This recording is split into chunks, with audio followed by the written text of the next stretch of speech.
नमस्कार दोस्तों, स्वागत है आपका एक बार फिर से मेरे YouTube चैनल पर। मैं हूं विपिन कुमार और आज की इस वीडियो में हम डिस्कस करने वाले हैं फ्रैक्शंस और डेसिमल्स के मल्टीप्लिकेशन और डिवीजन के बारे में। ठीक है, तो ये जो टॉपिक है ये चैप्टर 2 क्लास 7th मैथमेटिक्स से लिया गया है और इसमें हम सीखने वाले हैं कि कैसे दो फ्रैक्शंस का मल्टीप्लिकेशन किया जाता है, उनका डिवीजन किया जाता है और कैसे डेसिमल्स का मल्टीप्लिकेशन और डिवीजन किया जाता है। ठीक है, तो हमें पता है कि फ्रैक्शन मतलब कोई एक ऐसा नंबर जो a अपॉन बी की फॉर्म में लिखा जा सके और वो पॉजिटिव हो। ठीक है, पॉजिटिव क्यों? क्योंकि ये जो है किसी एक होल ऑब्जेक्ट का एक पार्ट हो सकता है। ठीक है, इस तरीके से हो सकता है। सपोज यहाँ पे टोटल नंबर ऑफ पार्ट्स जो हैं वो b हैं। टोटल टोटल पार्ट्स b हैं और जो हमें चाहिए वो a है। ठीक है, यानी कि रिक्वायर्ड पार्ट हमारे पास ए है। तो इसको अगर हम फ्रैक्शन फॉर्म में लिखेंगे तो ये कितना हो जाएगा? टोटल पार्ट्स बी में से ए। जैसे हम क्लास में देखा होगा आपने कि जब आपके मार्क्स आते हैं, सपोज आपका क्लास टेस्ट है 20 नंबर का, 20 मार्क का क्लास टेस्ट है और उसमें से आपको 18 मार्क्स मिले हैं, तो इसका क्या मतलब हुआ? 18 अपॉन 20। तो ये भी क्या हुआ? एक फ्रैक्शन हुआ, यानी कि टोटल आपके 20 मार्क्स थे लेकिन कहीं ना कहीं आपके 20 क्वेश्चन में से 2 क्वेश्चन गलत हो गए और आपको जो है 18 के ही मार्क्स यहाँ पे मिले, तो ये भी एक फ्रैक्शन हुआ। ठीक है, अब फ्रैक्शन के बाद डेसिमल। डेसिमल मतलब फ्रैक्शन को पॉइंट फॉर्म में रिप्रेजेंट करना, उसे ही हम डेसिमल बोलते हैं। यानी कि अगर इसको बात करें, सपोज मेरे पास एक फ्रैक्शन है 1/4। ठीक है, तो इसको मैं डेसिमल में कैसे लिख सकता हूँ? 0.25। ये कहाँ से आएगा? 4 को 1 से डिवाइड करने पर। ठीक है, तो ये 0.25 हो या फिर 1/4 हो, दोनों की वैल्यू सेम है, दोनों का मतलब एक ही है, बस उसको रिप्रेजेंट करने का तरीका अलग अलग है। ठीक है, अब अगर आपसे मान लिया पूछा जाए कि हमें एक रेक्टेंगल का एरिया निकालना है जिसकी एक साइड 7 है। एक रेक्टेंगल है हमारे पास, इस तरीके से रेक्टेंगल है, इसकी एक साइड 7 है, दूसरी साइड 4 है।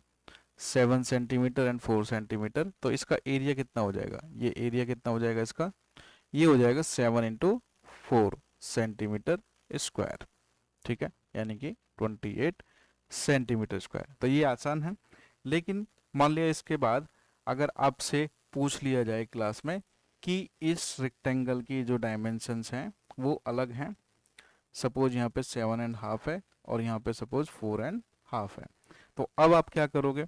तो अब आपको मल्टीप्लिकेशन करने के लिए जो है सबसे पहले ये पता होना चाहिए कि फ्रैक्शंस की मल्टीप्लिकेशन कैसे की जाती है। ठीक है, और यही हम इस चैप्टर में सीखने वाले हैं। तो जो हमारा सबसे पहला टॉपिक है इस चैप्टर का, multiplication of a factor by a whole number. ठीक है, ये हमारा टॉपिक है, multiplication of a factor by a whole number. Multiplication of a factor by a whole number. तो इसको समझने के लिए चलिए हम यहाँ पे एक एग्जांपल लेते हैं। माना कि हमारे पास जो है दो सर्कल हैं, एक सर्कल है इस तरीके से, इसका एक पार्ट ये है और एक और सर्कल है आइडेंटिकल सर्कल, उसका भी ऐसे ही डिवीजन हो रखा है, उसका भी एक पार्ट है ना। अब आपसे अगर पूछा जाए कि इन दोनों को एक साथ शेडेड एरिया को अगर हम टीचर आपसे पूछे कि ये कितना होगा, तो यहाँ पे आप देखोगे कि इसका एक पार्ट यानी कि ये 1/4 हो जाएगा, इसका भी एक पार्ट यानी कि ये भी 1/4, तो इसको हमें जोड़ना पड़ेगा। 1/4 इसका है और 1/4 इसका, यानी कि 2/4। ठीक, तो यहाँ पे अगर ध्यान से देखोगे तो ये क्या है? 2 × 1/4, यानी कि 1/4 को 2 बार मल्टीप्लाई कर दिया गया। ठीक है, यानी कि इसको अगर हम ग्राफिकल रिप्रेजेंटेशन करेंगे तो इन दोनों सर्कल की जगह हम यहाँ पे एक सिंगल सर्कल खींच सकते हैं इस तरीके से, और उसको हम ऐसे जो है बता सकते हैं कि इसका आंसर ये है, यानी कि 2/4। अब ये 2/4 क्यों आया, क्योंकि 1/4 और 1/4 सेम फ्रैक्शन है, तो उसको दो बार काउंट किया गया है, यानी कि दो बार उसको जोड़ा गया है। तो दो बार जोड़ने के लिए वो 2/4 आया, या फिर उसको 2 से मल्टीप्लाई करके जो फ्रैक्शन है उसको 2 से 1/4 की मल्टीप्लाई करके हमारा आंसर आ गया। ठीक है, इसी प्रकार से अगर हम मान लिया यहाँ पे हमारे पास इस तरीके से है, ये यहाँ पे एक स्क्वायर है, उसको फिर से मैंने चार पार्ट्स में इक्वली डिवाइड कर दिया। यहाँ पे इस बार ये एरिया है, एक और स्क्वायर है सेम साइज का, और यहाँ पे ये है। तो तीनों को अगर जोड़ के बताया जाए कि तीनों का पार्ट कितना होगा, तो तीनों का पार्ट कितना होगा भाई, इसका 1/4 है, ये भी 1/4 है, और ये भी 1/4 है। अब यहाँ पे 1/4 जो है तीन बार आया हुआ है, इसका मतलब क्या हुआ कि मैं 3 इंटू 1/4 कर दूं तो मेरा आंसर आ जाएगा। ठीक है, 3 इंटू 1/4 कर दूं तो मेरा आंसर आ जाएगा। ऐसे ही हम और भी एग्जांपल ले सकते हैं। तो यहाँ पे इन तीनों को ग्राफिकली रिप्रेजेंट करना हो तो कैसे होगा, एक स्क्वायर, उसके चार पार्ट, और चार में से तीन पार्ट जो हैं यहाँ पे ऐड हो गए। ठीक है, तो ये हो जाएगा 3/4। तो ये हो गया फ्रैक्शन। तो यहाँ पे हम देख सकते हैं कि जब हम फ्रैक्शन की मल्टीप्लाई कर रहे हैं तो 3 की मल्टीप्लाई 1/4 में करने पे मुझे दिख रहा है यहाँ पे कि 3 की मल्टीप्लाई सिर्फ 1 में हुई, 4 में नहीं हुई। तो इसमें रूल क्या हुआ कि जब भी हम किसी होल नंबर को, सपोज 3 एक होल नंबर है और मुझे इसको एक फ्रैक्शन 1/8 में डिवाइड मल्टीप्लाई करना है, तो जब भी हम ऐसा करते हैं तो हमेशा हम इसको 3 को न्यूमरेटर के साथ मल्टीप्लाई करते हैं और डिनोमिनेटर को एज इट इज लिख के हमारा आंसर 3/8 आ जाता है। ठीक है, ऐसा क्यों, क्योंकि कोई भी होल नंबर जो है उसको हम फ्रैक्शन की फॉर्म में ऐसे लिख सकते हैं। तो जब इसकी हम बात करेंगे 3/1 इंटू 1/8, तो न्यूमरेटर का मल्टीप्लाई न्यूमरेटर में और डिनोमिनेटर का डिनोमिनेटर में, यानी कि 3 इंटू 1/1 इंटू 8, तो मेरा आंसर आ जाएगा 3/8। ठीक है, तो यहाँ पे आप देख सकते हो कि ये बहुत आसान है। ठीक है, इसमें अगर हम और एग्जांपल लें तो 3 इंटू 9/7 हम ले सकते हैं, तो ये भी हो जाएगा 3/1 इंटू 9/7। तो 3 9 जा एंड 1 7 जा, तो 3 9 जा 27/7 मेरा आंसर यहाँ पे आ जाता है। ठीक है,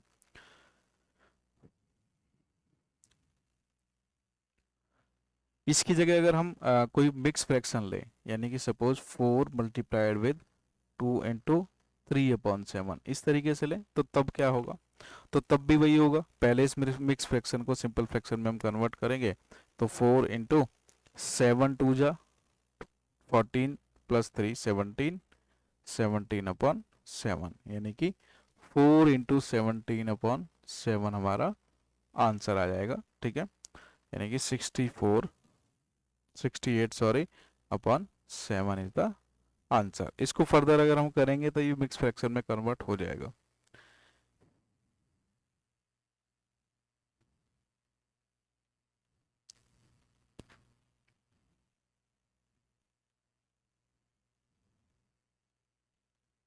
अब बात करते हैं इसमें एक्सरसाइज है, एक्सरसाइज में कुछ सवाल दिए हुए हैं हमारे। तो एक्सरसाइज 2.1 में, एक्सरसाइज 2.1 एनसीईआरटी की बुक से अगर हम देखें तो हमें पूछा गया है कि ये यहाँ पे मल्टीप्लिकेशन है 2 इंटू 1/5, तो इसके लिए कौन सी ड्राइंग है। ठीक है, या फिर इसकी कोई ड्राइंग जो है आप ड्रॉ करो। ठीक है, तो 1/5 मतलब कि किसी एक होल पार्ट के 5 हिस्से कर रखे हैं। सपोज ये है 1 2 3 4, 1 2 3 4 5, तो ये इसके 5 हिस्से हो गए। अब 2/5 है, यानी कि 1/5 जो है दो बार यहाँ पे शेड हो जाएगा 1 एंड 2, तो ये भी 1/5 हुआ और ये भी 1/5 हुआ। तो 1/5 प्लस 1/5 हम जोड़ेंगे तो 2 इंटू 1/5, यानी कि 2/5। इस तरीके से ये हो जाएगा। ठीक है, इसमें और भी क्वेश्चन दे रखे हैं, आप उनको ट्राई कर सकते हैं। अब इसमें काफ़ी क्वेश्चन हैं सॉल्व करने के लिए, तो आप वन बाय वन करके इसको सॉल्व कर सकते हैं, और कोई डाउट हो तो मुझे कमेंट सेक्शन में पूछ सकते हैं। ठीक है, अब यहाँ पे एक वर्ड प्रॉब्लम है, क्वेश्चन नंबर 8 वर्ड प्रॉब्लम है। उसमें क्या पूछा गया है, उसमें पूछा है कि Vidya and Pratap went for a picnic. Vidya और प्रताप जो है एक पिकनिक के लिए गए। Their mother gave them a water bottle, उनकी माँ ने उनको एक वाटर बॉटल दी। That contain 5 litres of water, है ना, तो टोटल जो पानी है वो 5 लीटर है। तो विद्या कंज्यूम्ड 2/5 वाटर, तो Pratap consumed the remaining water. तो टोटल पानी कितना था, 5 लीटर। Total water 5 litres. ठीक है, विद्या ने कंज्यूम कर लिया 2/5, यानी कि ये होल पार्ट है, इसका 2/5 विद्या ने कंज्यूम कर लिया। तो इस विद्या ने कितना कंज्यूम किया, तो यहाँ पे अगर हम ध्यान से देखें तो ये हो जाएगा 2 लीटर विद्या ने कंज्यूम कर लिया। तो जो बचा हुआ है वो यहाँ पे प्रताप ने पी लिया। ठीक है, तो विद्या ने 2 लीटर ड्रिंक किया, प्रताप ने कितना पानी पिया, तो प्रताप ने पिया, जो टोटल पानी था वो 5 लीटर था, 5 में से 2, यानी कि 3 लीटर यहाँ पे ये हो गया। ठीक है, इस तरीके से। तो वर्ड प्रॉब्लम भी आप देख सकते हैं यहाँ पे। नेक्स्ट है multiplication of fraction by a fraction. Next topic है multiplication of a fraction by a fraction. ठीक है, तो multiplication of fraction by a fraction, यानी कि कोई फ्रैक्शन a अपॉन बी दिया हुआ है, उसको हमें मल्टीप्लाई करना है एक फ्रैक्शन c अपॉन डी में। तो इसका क्या रूल होगा, इसका रूल ये होगा कि न्यूमरेटर की न्यूमरेटर में मल्टीप्लाई एंड डिनोमिनेटर की डिनोमिनेटर में मल्टीप्लाई, यानी कि a into C upon B into D.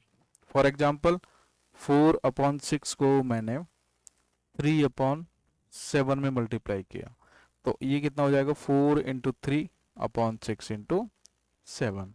ठीक है, 3 1 जा 3, 3 2 जा 6, 4 2 1 जा 2, तो यहाँ पे आएगा ये 2/7। ठीक है, तो 2/7 यहाँ पे आंसर आ जाएगा, ये हमारा आंसर हो गया। ठीक है, यानी कि फ्रैक्शन को फ्रैक्शन से मल्टीप्लाई करने का भी फॉर्मूला सेम ही है, बस उसमें यहाँ पे होल नंबर की जगह फ्रैक्शन है। जब ये होल नंबर था तो ये कैसा था, a into C upon D, यानी कि ए सी अपॉन डी। अब यहाँ पे क्या a अपॉन बी हो गया, c अपॉन डी, तो ये हो जाएगा ए सी अपॉन बी डी। ठीक है, इस तरीके से हो जाएगा यहाँ पे। इसमें हम काफ़ी एग्जांपल्स हम ले सकते हैं, मिक्स फ्रैक्शन का एग्जांपल भी ले सकते हैं इसमें। सपोज कोई मिक्स फ्रैक्शन है 2:1/3, और इसको मुझे 6:3/5 से मल्टीप्लाई करना है। ठीक है, तो ये क्या हो जाएगा, तो सबसे पहले मैं इसको जो है सिंपल फ्रैक्शन में कन्वर्ट करूंगा। 3 2 जा 6 प्लस 1 7/3 एंड 5 6 जा 30 प्लस 30 प्लस 3 33/5। तो जब मैं इसको करूंगा 3 1 जा 3, ये 11 से ये कैंसिल हो जाएगा, तो 7 × 11/5, 77/5 will be the correct answer. ठीक, तो ये तो हो गया मल्टीप्लिकेशन ऑफ द फ्रैक्शंस। अब बात करते हैं कि अगर आपको दो फ्रैक्शन, ये 2 या 3 फ्रैक्शन दे रखे हैं, सपोज यहाँ पे मुझे दिया हुआ है 5/7 एंड 6/8, तो इन दोनों में कौन सा बड़ा है। तो इसमें बड़ा होने के लिए हम क्या कर सकते हैं, हमारे पास जो है शॉर्टकट ट्रिक ये है कि इसको मैं यहाँ पे मल्टीप्लाई कर दूं और इसको यहाँ पे मल्टीप्लाई, तो 5 × 8 और 7 × 6, तो 5 8 जा कितना होता है 40, 7 6 जा कितना होता है 42, यानी कि 42 आया। इसका मतलब क्या हुआ कि 5/7 इज लेस देन 6/8। तो ये हो गया कंपैरिजन। दूसरा कंपैरिजन ये हो सकता है यहाँ पे जब दो से ज़्यादा फ्रैक्शन हमें दे रखे हों, जैसे कि यहाँ पे दिया हुआ है 35/6, 7/3, ठीक है, 5/6 एंड 9/12।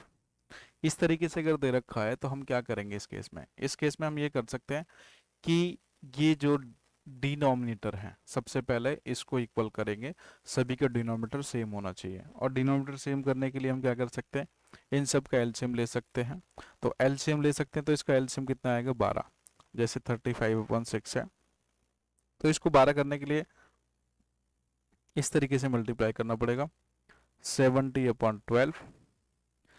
7/3 को अगर करेंगे तो इसमें 4 इधर मल्टीप्लाई 4 इधर, तो 7×4 = 28/12। 5/6 को करेंगे तो 2 2 10/12 एंड 9/12 पहले से ही इस फॉर्म में है। तो अब यहाँ पे ध्यान से आप देख सकते हैं कि सबसे बड़ा नंबर कौन सा है, ये, फिर ये है, फिर ये है और फिर ये है ना। तो ये इस तरीके से हमारा इनके बीच में साइन लग जाएगा, ठीक है। तो ये ऑलरेडी क्लास 6 में कॉन्सेप्ट जो है कवर हो चुका है, तो इसको यहाँ पे दोबारा करने की ज़रूरत नहीं है, फिर भी आप रिवीजन के तौर पे इसको देख सकते हैं, ठीक है।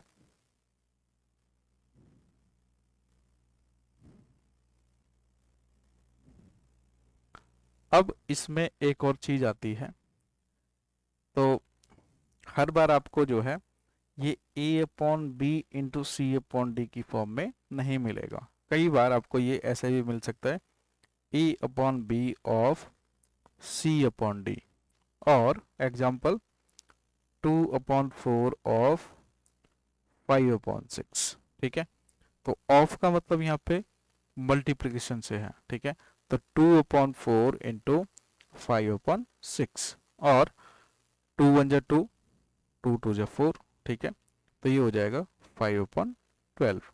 तो ये यहाँ पे आपको ध्यान रखना है कि अगर ऑफ लिखा हुआ है तो उसका मतलब भी मल्टीप्लिकेशन है, ठीक है। नेक्स्ट है डिवीजन ऑफ फ्रैक्शंस। तो जैसे हमने मल्टीप्लिकेशन ऑफ फ्रैक्शंस किया है वैसे ही डिवीजन ऑफ फ्रैक्शंस भी होगा यहाँ पे। तो चलिए उसको करते हैं, डिवीजन ऑफ फ्रैक्शंस।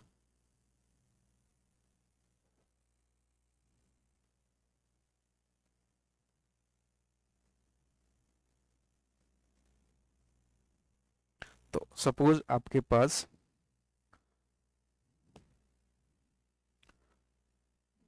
आपके पास एक फ्रैक्शन है 15/2, और इसको आपको डिवाइड करना है 3/4 से, ठीक है।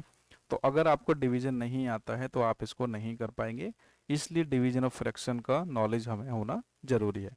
तो इसमें सबसे पहले जो सब टॉपिक है वो है कि एक होल नंबर को एक फ्रैक्शन से डिवाइड करना, है ना। तो एक होल नंबर मान लिया 15 हो गया, और इसको डिवाइड करना है 3/4 से, ठीक है। तो इसके लिए हम क्या करेंगे, तो इसके लिए हम सीधा सीधा यहाँ पे दो तरीके से इसको सॉल्व किया जा सकता है। एक तो 15 को 15/1 लिख सकते हैं, डिवाइडेड 3/4 लिख सकते हैं। और जैसे हमने मल्टीप्लाई का सीखा था कि न्यूमरेटर को न्यूमरेटर से मल्टीप्लाई कर दो, डिनोमिनेटर को डिनोमिनेटर से, यहाँ पे भी हम कर सकते हैं numerator divided by numerator and denominator divided by denominator. तो ये कितना हो जाएगा 15/3, यानी कि यहाँ पे ये हो जाएगा 15/3, और नीचे ये हो जाएगा 1/4, ठीक है। तो इसको इसमें मल्टीप्लाई कर दो और इसको इसमें, और इसको आगे लिख सकते हैं 15×4/3/1, ठीक है। 3 1 जा 3, 3 5 जा 15, 5 4 जा 20/1, और 20 इज द आंसर, ठीक।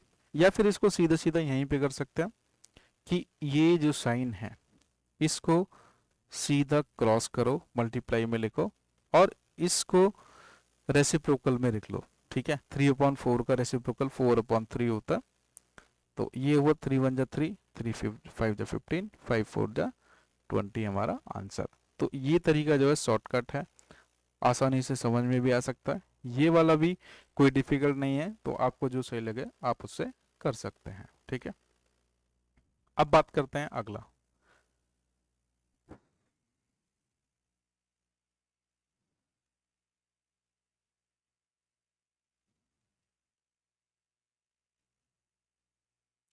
तो इसमें हम बात करें, सपोज यहाँ पे 15/2 है और डिवाइडेड बाय 3/4 है, यही है। तो शॉर्टकट मेथड से इसमें क्या करेंगे हम, 15/2 इंटू 4/3, 2 1 जा 2, 2 2 जा 4, 3 1 जा 3, 3 5 जा 15, तो 5 इंटू 2 अपॉन 1 इंटू 1, और 5 2 जा 10/1, और वो हो गया 10। ठीक है, तो ये हमारा सीधा सीधा इसका आंसर आ गया। यहाँ पे कोई भी ऐसी कोई प्रॉब्लम नहीं है। आप इसको डिवीजन से भी कर सकते हैं, आप इसको मल्टीप्लिकेशन मतलब रेसिप्रोकल के साथ मल्टीप्लाई करके भी सॉल्व कर सकते हैं। ठीक है, यहाँ पे हम कुछ सवाल ले लेते हैं एक्सरसाइज से। जैसे मुझे दिया हुआ है कि 3 डिवाइडेड बाई 2:1/3। ठीक है, ये क्वेश्चन है एक्सरसाइज 2.3 का फर्स्ट क्वेश्चन का 5th पार्ट। ठीक है, तो इसको कैसे करेंगे, 3/1 डिवाइडेड बाई 2 3 जा 3 2 जा 6 + 1 7/3। उसके बाद नेक्स्ट स्टेप 3/1 क्रॉस 3/7, यानी इसका रेसिप्रोकल हमने ले लिया। 3 3 जा 9/7 इज द आंसर। ठीक है, तो आसान है, कोई दिक्कत नहीं है इसमें। अब सपोज ये इस तरीके से हो जाए, 6/13 डिवाइडेड बाई 7, तो इसमें भी कोई दिक्कत नहीं है। इसको लिख लेंगे 6/13 डिवाइडेड बाई 7/1, और 6/13 इंटू 1/7। ठीक है, तो ये हो जाएगा 6/91। ठीक है, ये हमारा आंसर हो गया। यहाँ पे एक इसमें केस हो सकता है कि यहाँ पे मिक्स फ्रैक्शन हो जाए, यानी कि 4:1/3 डिवाइडेड बाई 3।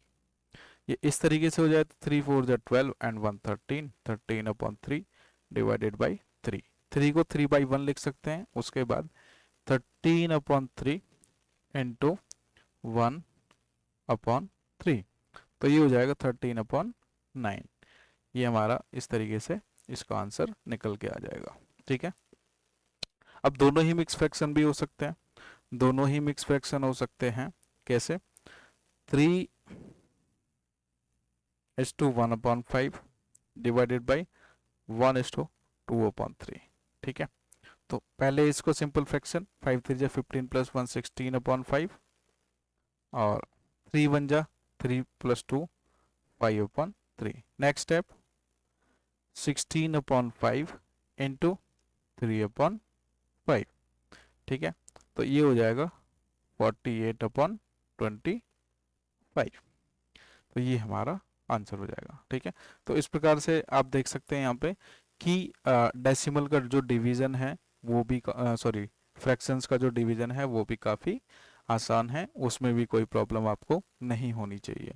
तो इस क्लास में हमने क्या सीखा कि किसी डेसिमल को किसी फ्रैक्शन को कैसे मल्टीप्लाई किया जाता है दूसरे फ्रैक्शन से, किसी होल नंबर को फ्रैक्शन से कैसे मल्टीप्लाई किया जाता है, फिर किसी होल नंबर को किसी फ्रैक्शन से कैसे डिवाइड किया जाता है, और किसी फ्रैक्शन को दूसरे फ्रैक्शन से कैसे हम डिवाइड कर सकते हैं। तो ये हमने इसमें सीखे हैं। तो इसमें हमारी लगभग 2.3 एक्सरसाइज तक का कवर हो गया।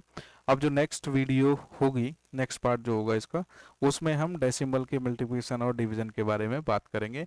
आई होप ये वीडियो आपको पसंद आई होगी। इसी के साथ मैं इसको ख़त्म करना चाहूँगा। Thank you very much. अच्छा लगे तो चैनल को सब्सक्राइब कर सकते हैं, लोगों के दोस्तों के साथ शेयर कर सकते हैं।